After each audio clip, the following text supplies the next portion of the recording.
In section 3.7, we talk about finding the derivatives of inverse functions. So that is, if we're trying to find, we have a function, the inverse of that, the derivative. Okay, so the derivative of an inverse is equal to 1 over the derivative of the function evaluated at the inverse. Okay, so this is the crux. The derivative of the inverse is 1 over the derivative evaluated at the inverse. So let's take a simple example. Let's say f of x is equal to x squared. Okay. Now, by the power rule, we know the derivative of this function is 2x. We also know from pre-algebra that the inverse of this function is the square root of x. So, if we want to find the derivative with respect to x of the inverse function, what we can do is take 1 over the derivative of the function and evaluate it at the inverse. So, plugging in, we have 1 over the derivative of the function is 2x.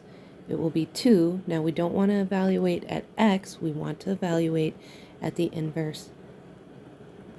And we plug in the square root of x. This is the derivative of the inverse function.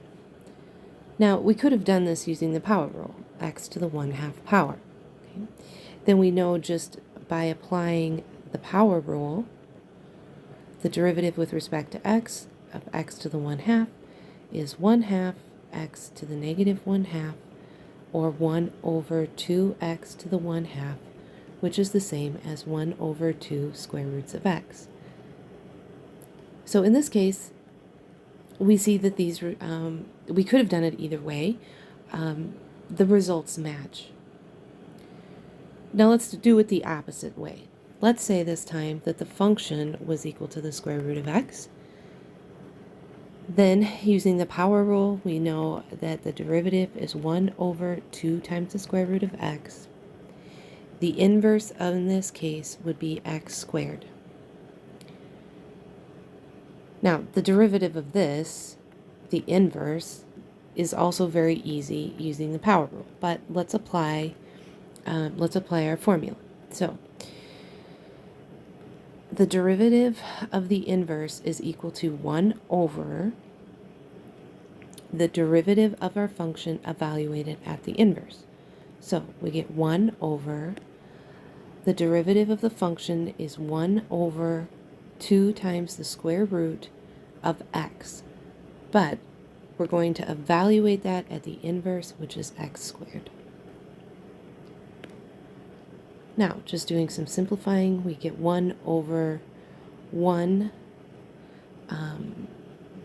divided by 2. The square root of x squared is just x. And then the reciprocal of 1 over 2x is just 2x. So again, we can use the rule either way.